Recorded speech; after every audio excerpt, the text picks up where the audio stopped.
Hello guys, in this video I'm going to show you how to add the vignette effect to your pictures on the Photoshop application.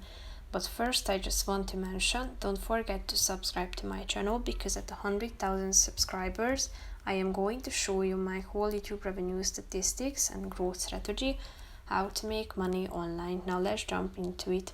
First of all, open the application on your phone. Then you should click on the home button down below and tap on photo editor.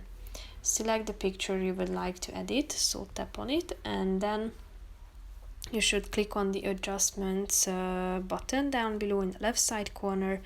Then you should slide to the right side below the slide and click on the vignette option.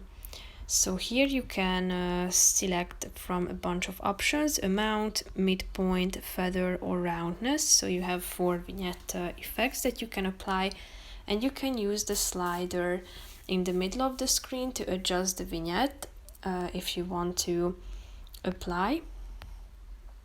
So you should select the type of vignette effect, and you should slide to the left side if you want to increase the effect, and if you want to decrease it, slide to the right side.